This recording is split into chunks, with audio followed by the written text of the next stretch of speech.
Chapter 21 Six-Day Creation. On the first day God created the heavens which are above, and the earth, and the waters, and all the spirits which sit before him, the angels of the presence, and the angels of sanctification, and the angels of the spirit of fire, and the Aeon, angels of the spirit of the winds, and the angels of the spirit of the clouds, and of darkness, and of snow, and of hail, and of hoarfrost, and the angels of the voices, and of the thunder, and of the lightning, and the angels of the spirits of cold, and of heat, and of winter, and of spring, and of autumn, and of summer, and of all the spirits of his creatures which are in the heavens and on the earth. He created the abysses and the darkness, even tide and night, and the light dawn and day, which he hath prepared in the knowledge of his heart. And thereupon we saw his works, and praised him, and lorded before him on account of all his works.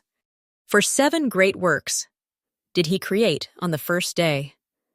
This list seems to detail all that was completed during the spiritual creation. Jehovah began the physical creation by bringing forth a galaxy filled with life, to revolve around his throne in Zion. Accompanied by his ministers, the noble and great ones, he set out for this great achievement. Rational beings, endowed with the power of infinite development, found indescribable pleasure in discovering the infinite treasures of divine wisdom. As the work progressed, we were guided by Jehovah and Michael through the riches of the galaxy. Everywhere we went, we found worlds inhabited by happy creatures who welcomed us in celebration. We greeted them with songs that had been composed to inform each creation that they could use their newfound agency to show their love for the Creator by choosing to obey His commandments. In order to reveal the nature of our life on earth, Jehovah led us through the illuminated space until we approached an abyss of darkness. The Creator, who typically revealed the mysteries of His kingdom readily, waited there in silence, as if keeping a secret to Himself. Then He solemnly declared, "All the riches of light will be open to your knowledge, except the secrets hidden by darkness. You are free to serve me or not. By loving the light, you will be bound to the source of life." With these words, Jehovah separated light from darkness, and thus the universe was free to choose its destiny. Thus we see that on the first day, light was separated from the darkness, and the light was called day, and the darkness night. This was not referring to the creation of our sun, but to the division of good and evil. This was the division of the sons in the council in heaven, namely, the choice between Jehovah and Lucifer. The second day, Jehovah and Michael traveled to the solar system nearest to God, which was governed by Kolob. Here they found a watery planet that had no life or land on it. They began to work by creating an atmosphere. This is the first event that scientists can calculate.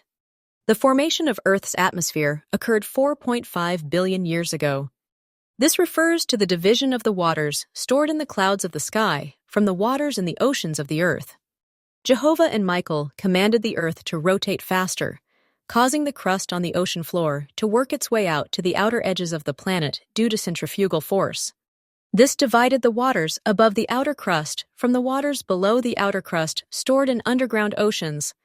This 6th ocean beneath the outer crust of the earth has only recently been discovered by scientists, but it was prophesied of since the beginning of time and is the basis for the universal model and the hydroplate theory. We are told that 1/2 of the water went up above and 1/2 of the water went down below the firmament. And this was the only work God created on the second day. On the third day, Jehovah and Michael caused the land to rise out of the water and divide the great oceans, then commanded the earth to bring forth grass, herbs, and trees. As the earth continued to rotate faster, land masses grew larger in response to the centrifugal force. Since the earth was now spinning fast enough to create a very strong centrifugal force, the land masses were forced to migrate further out towards the edges of the planet. As the surface area of the land expanded, dry and fertile land became abundant. The first land to peak the water's surface is called the primordial mound. Scientists believe the Earth's primordial mound appears to have broken through the ocean's surface about 3.6 billion years ago. It was the highest point on the first tiny continent that scientists today refer to as Valbara. Ancient legends suggest that God stood on this primordial mound to direct the rest of creation. Scientists suggest this spot is now in South Africa. Apocryphal records suggest it was Mount Moriah in Jerusalem, and the author suggests a third possibility, that it may be in the ancient Ozark mountain range in the middle of North America, which has almost disappeared from its former vast size. Altars have always represented the primordial mound, or the first land to crest the water. The highest point on the mountain was often used when no temple building was present, because it represented the primordial mound. It is symbolic of the closest place between heaven and earth. Many early prophets referred to communing with God at the tops of the mountains because they are the acceptable place of worship when temples are not available. The term temple, in its most basic and true sense, means the house of the Lord. It is a place where God speaks to us. All covenants are made either at or as if you are at the altar. Temples are constructed to protect sacred spaces where covenants are made. As the land rose into mountains, rivers and streams began to carry fresh water from springs back down to the ocean, giving birth to our current water cycle. These waters would later serve as refreshment to thirsty creatures. Jehovah and Michael organized the elements required for life and directed the earth to produce vegetation. In the soil, the elements were organized in such a way so that when activated by the correct amount of light and water, they became a suitable habitat for living organisms. Before it rained on the earth, God had angels gather seeds of all kinds from different worlds that had already been created and bring them to the earth and plant them here. Each of us likely assisted in this work by bringing all kinds of plants from stock planets, which were already in existence, and planting them throughout the earth. The organization of the elements in the soil was a miracle of divine precision. Every seed contained within itself the blueprint for its future growth. Each plant would sprout, grow, and reproduce according to the eternal laws that govern life. God placed within every seed the power to bring forth life and to perpetuate its kind forever. The Lord said, "Let the earth bring forth grass, the herb yielding seed, and the fruit tree yielding fruit after his kind, whose seed is in itself upon the earth." Even though the earth was not yet finished with its creation, it was filled with life, and God saw that it was good. It is worth noting that every apocryphal account specifically references Eden being created at this time on the third day. Our modern Bible doesn't reference Eden in the creation narrative found in chapter 1. We read about the Garden of Eden separately in chapter 2. When you put all the information together, it becomes clear that there was a lone and dreary world, a general place called Eden, and a specific area within Eden called the Garden of Eden. Because of this, most people miss this beautiful three-part space connection that is a common temple motif found throughout the scriptures: the Earth Eden, the Garden of Eden. The apocryphal accounts are clear about this point, so I feel like I should communicate it clearly here as well. The flood of fresh water flowing over land created an environment where bacteria could begin to form. Scientists can track bacteria spreading throughout the world over the next 100 million years.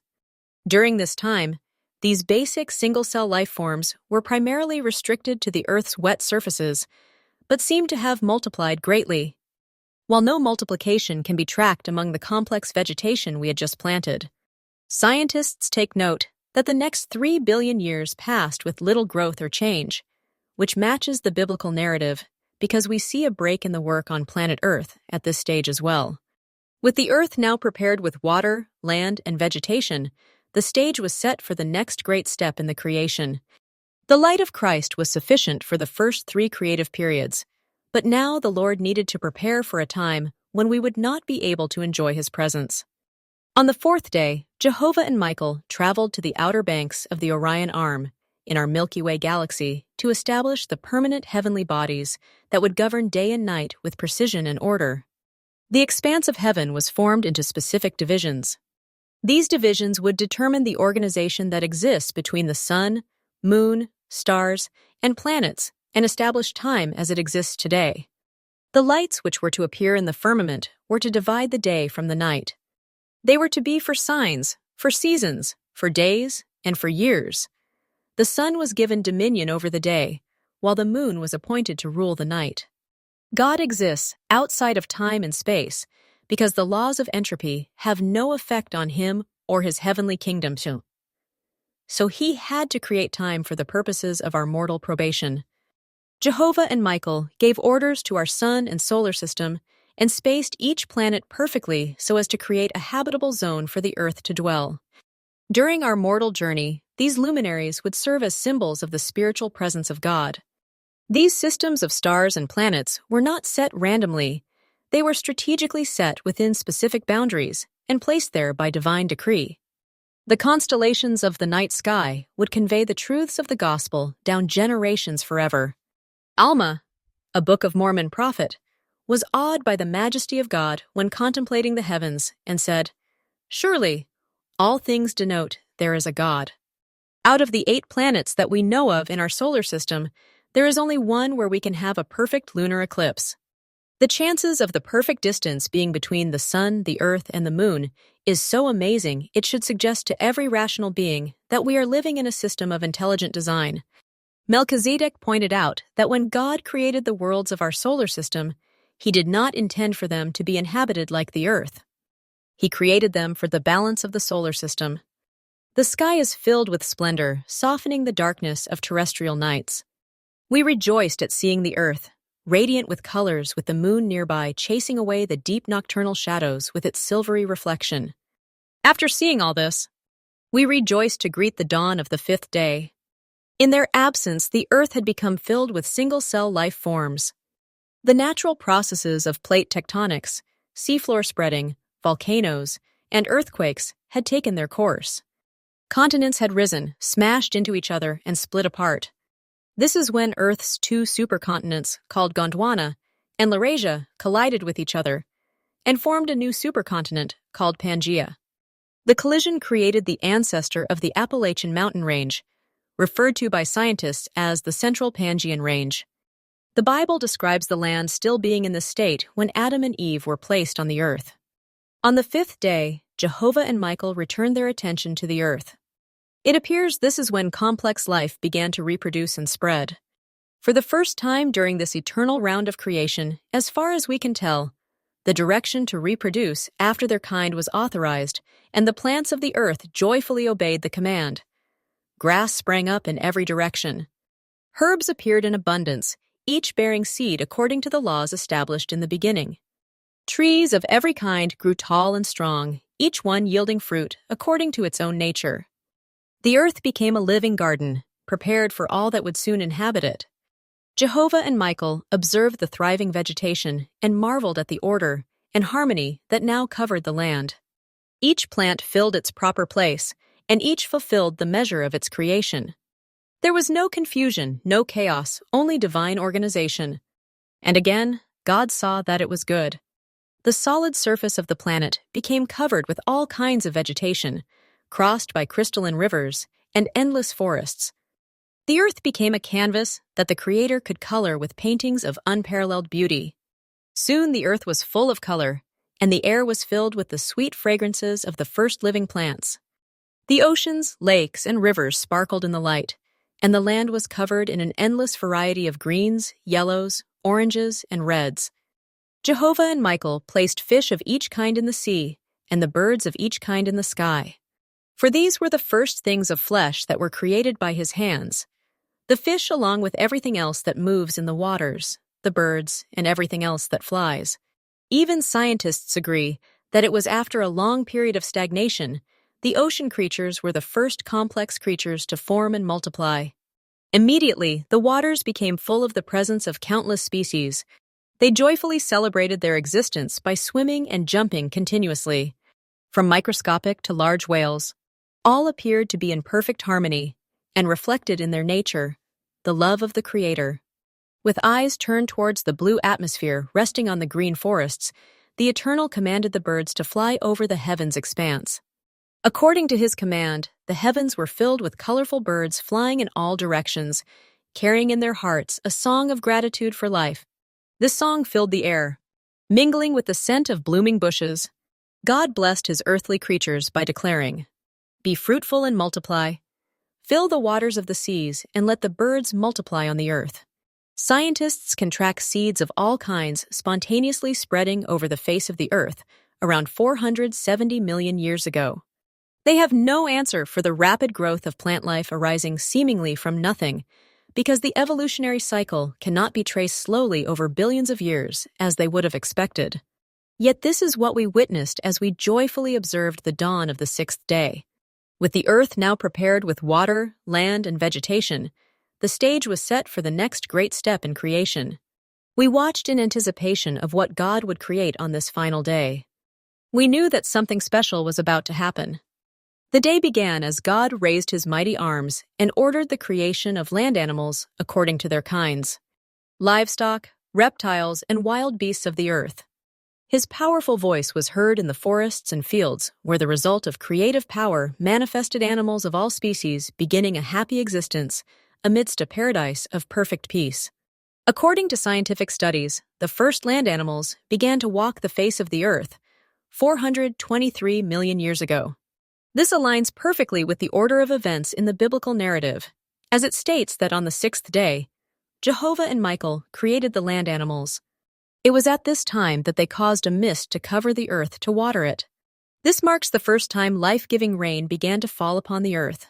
After performing this work, they returned to Heavenly Father's presence to report that the work of the creation was complete and that the new life forms were ready to be given names. If we pay close attention to the creation process, we can see that for each day, God commanded something to be made. Then it was made. Then God named the creation. To the ancient Hebrews, naming is part of the creation process. In the biblical world, nothing exists unless it has a name. The power of creating is linked to the power of naming. As we contemplated the beauty of this new world, we began to recognize that it was a model of the celestial world we had been raised on. The Garden of Eden was modeled after God's palace in his heavenly Zion. Seeing this, the Creator exclaimed joyfully, "Behold, everything is good and exuberant." The earth appeared in beauty, like a princess adorned to receive her king and lord. Moving with majesty, our heavenly parents descended into the glories of the new world, to the general place called Eden just outside of the actual Garden of Eden. The angels of light respectfully accompanied them to this terrestrial space, hanging like clouds in the skies of paradise. The entire universe watched with deep interest as the Creator's acts unfolded. The formation of Adam took place on the sixth day, which is the eve of the Sabbath, at the first hour of the day, when quietness was reigning over all the ranks of the angels and the hosts of heaven. God said, "Come ye, let us make man in our image, and according to our likeness." We learn in the Doctrine and Covenants that to be governed by the natural law of the sphere in which you are placed, you have to be created from the elements of that particular sphere you are to dwell on. God needed the elements of air, water, fire, and earth to create physical bodies fit for this earth. And when the angels heard this utterance, they said to one another, "A mighty miracle will be made manifest to us this day." And they saw the right hand of God opened out flat and stretched out over the whole world. And all creatures were collected in the palm of his right hand. And they saw that he took from the whole mass of the earth 1 grain of dust, and from the whole nature of water 1 drop of water, and from all the air which is above 1 puff of wind, and from the whole nature of fire a little of its heat and warmth.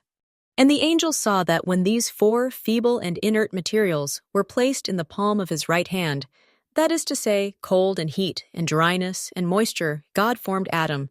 Now, for what reason did God make Adam out of these 4 materials, unless it were to show that everything that is in the world should be in subordination to him through them?